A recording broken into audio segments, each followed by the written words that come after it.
Hai sobat, kembali lagi di channel kami. Tahukah kalian mengenai keajaiban dunia? Dari macam-macam keajaiban di dunia yang sudah kalian ketahui, kali ini ringkasan Joyo Endo akan menjelaskan mengenai sungai di Libya yang disebut-sebut masuk ke dalam keajaiban dunia ke-8. Berikut kisahnya. Arung jeram tidak hanya olahraga, tetapi juga kegiatan rekreasi yang sangat baik.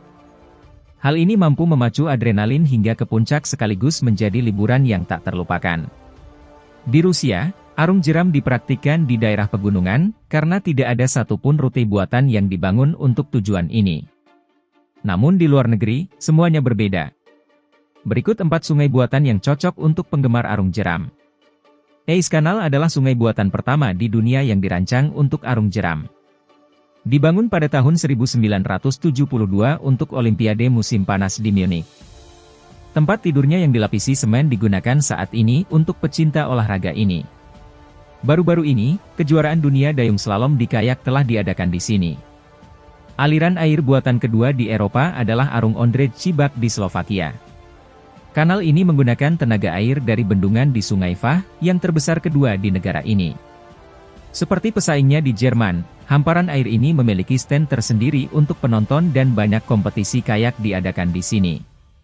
Salah satu sungai berarus cepat perkotaan terbesar dapat ditemukan di Columbus, di negara bagian Georgia, AS. Jalur air yang direvitalisasi ini melintasi pusat kota dan membentang sepanjang 4 km. Ini mengatur perjalanan perahu arung jeram setiap hari untuk pemula dan keluarga. Aliran air, sepanjang hampir 250 meter, terbuka untuk semua orang, terlepas dari tingkat pengalamannya. Meskipun sangat pendek, sungai buatan dapat memberikan sensasi karena laju aliran dapat diubah dengan menekan satu tombol. Selain itu, ada sekolah tempat orang dapat mempelajari semua rahasia arung jeram olahraga ekstrim ini. The Great Manmade River, proyek Libya Jamahiriya yang paling ambisius, adalah jaringan saluran yang memasok daerah kering dan bagian industri utara Libya dengan air minum paling murni dari reservoir bawah tanah oasis yang terletak di bagian selatan negara itu. Menurut para ahli independen, ini adalah proyek rekayasa terbesar di dunia yang ada saat ini. Proyek ini sedikit diketahui karena fakta bahwa media barat praktis tidak meliputnya, dan sementara itu proyek tersebut telah melampaui kegiatan konstruksi terbesar di dunia dalam hal biaya. Proyek menelan biaya 25 miliar dolar. Gaddafi mulai mengerjakan proyek itu pada tahun 80-an, dan pada saat permusuhan saat ini dimulai, proyek itu sudah dilaksanakan. Kami mencatat secara khusus, tidak satu sen pun uang asing dihabiskan untuk pembangunan sistem. Dan fakta ini pasti sugestif, karena kontrol atas sumber daya air menjadi faktor yang semakin signifikan dalam politik dunia. Apakah perang saat ini di Libya adalah perang pertama atas air minum? Bagaimanapun, benar-benar ada sesuatu untuk diperjuangkan. Fungsi sungai buatan didasarkan pada asupan air dari 4 reservoir air besar yang terletak di Oasis Hamada, Kufra, Morzuk dan Sirte dan berisi sekitar 35.000 meter kubik. Kilometer air Artesis. Volume air seperti itu dapat sepenuhnya menutupi wilayah negara seperti Jerman, sementara kedalaman reservoir seperti itu akan menjadi sekitar 100 meter. Dan menurut penelitian terbaru, air dari mata air Artesis Libya akan bertahan hampir 5.000 tahun. Selain itu, proyek air ini dapat dengan tepat disebut keajaiban dunia ke-8 dalam skalanya, karena mengangkut 6,5 juta meter kubik air melalui gurun per hari, yang sangat meningkatkan luas lahan gurun beririgasi. Proyek sungai buatan sama sekali tidak dapat dibandingkan dengan apa yang dilakukan oleh para pemimpin Soviet di Asia Tengah untuk mengairi ladang kapasnya dan yang menyebabkan bencana aral. Perbedaan mendasar dari proyek irigasi Libya adalah bahwa untuk irigasi lahan pertanian, sumber air bawah tanah yang hampir tidak ada habisnya digunakan, daripada sumber air permukaan, yang mudah mengalami kerusakan signifikan dalam waktu singkat. Air diangkut secara tertutup menggunakan pipa baja sepanjang 4.000 km yang terkubur jauh di dalam tanah. Air dari kolam Artesis dipompa melalui 270 poros dari kedalaman beberapa ratus meter.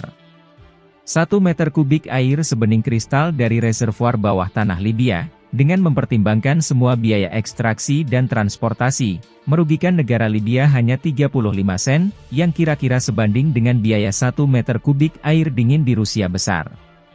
Kota, misalnya, di Moskow. Jika kita memperhitungkan biaya 1 meter kubik air minum di negara-negara Eropa, sekitar 2 euro, maka biaya cadangan air Artesis di reservoir bawah tanah Libya, menurut perkiraan paling kasar, hampir 60 miliar euro. Setuju bahwa volume sumber daya yang terus meningkat harganya mungkin jauh lebih menarik daripada minyak. Sebelum perang, sungai buatan mengairi sekitar 160.000 hektar, aktif dikembangkan untuk pertanian. Dan di selatan, di wilayah Sahara, parit yang dibawa ke permukaan berfungsi sebagai tempat menyirami hewan.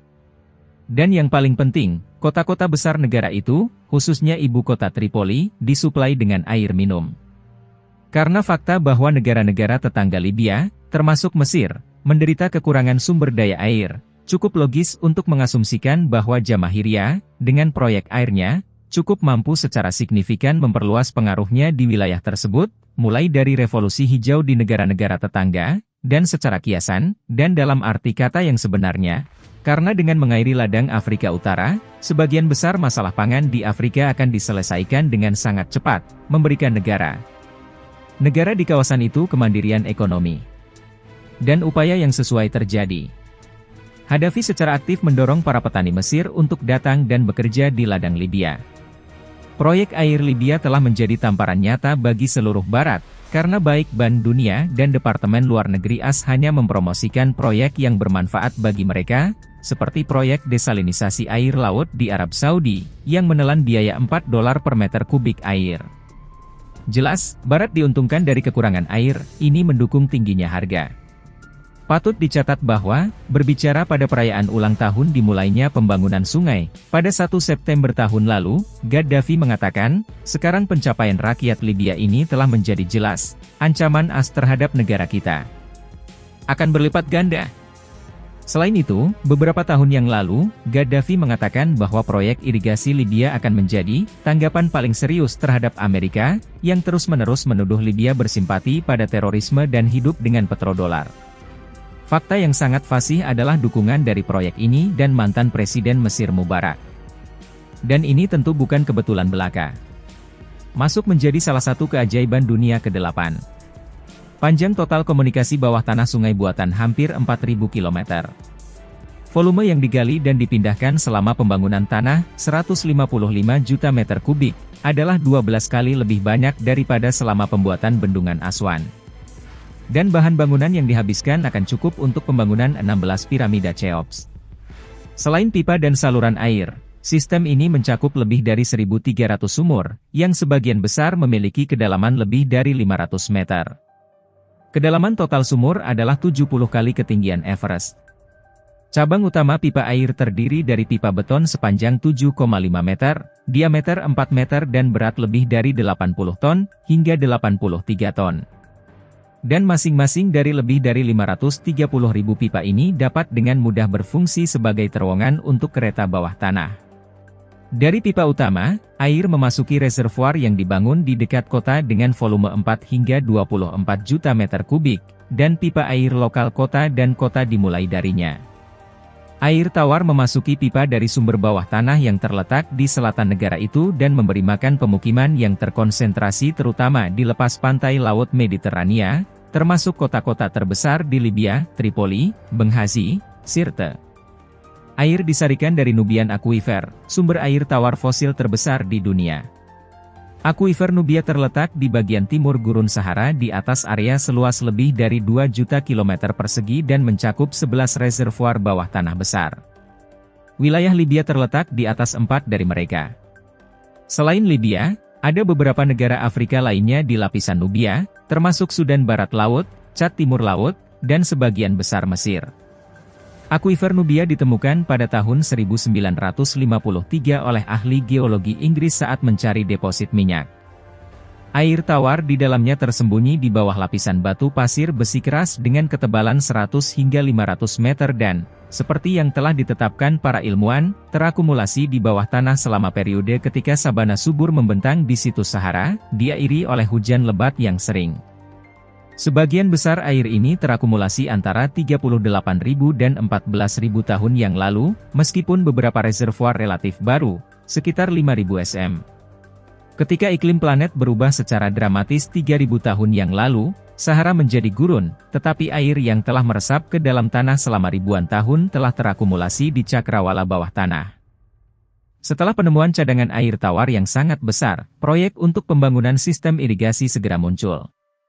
Namun, gagasan itu terwujud jauh kemudian dan hanya berkat pemerintah Muammar Gaddafi. Proyek ini melibatkan pembuatan pipa air untuk mengalirkan air dari reservoir bawah tanah dari selatan ke utara negara itu, ke bagian industri dan lebih padat penduduk Libya. Pada bulan Oktober 1983, manajemen proyek didirikan dan pendanaan dimulai. Total biaya proyek pada awal konstruksi diperkirakan mencapai 25 miliar dolar, dan periode implementasi yang direncanakan setidaknya 25 tahun. Konstruksi dibagi menjadi 5 fase. Pertama, pembangunan pabrik pipa dan pipa sepanjang 1.200 km dengan pasokan harian 2 juta meter kubik air ke Benghazi dan Sirte. Yang kedua adalah membawa jaringan pipa ke Tripoli dan menyediakannya dengan pasokan harian 1 juta meter kubik air. Ketiga adalah penyelesaian pembangunan saluran dari Oasis Kufra ke Benghazi. Dua yang terakhir adalah pembangunan cabang barat ke kota Tobruk dan penyatuan cabang menjadi satu sistem di dekat kota Sirte. Nah, sekarang kalian sudah mengetahui kan sobat, mewahnya negara Libya. Terus pantau channel kami untuk mendapatkan informasi lainnya. Terima kasih sudah menonton.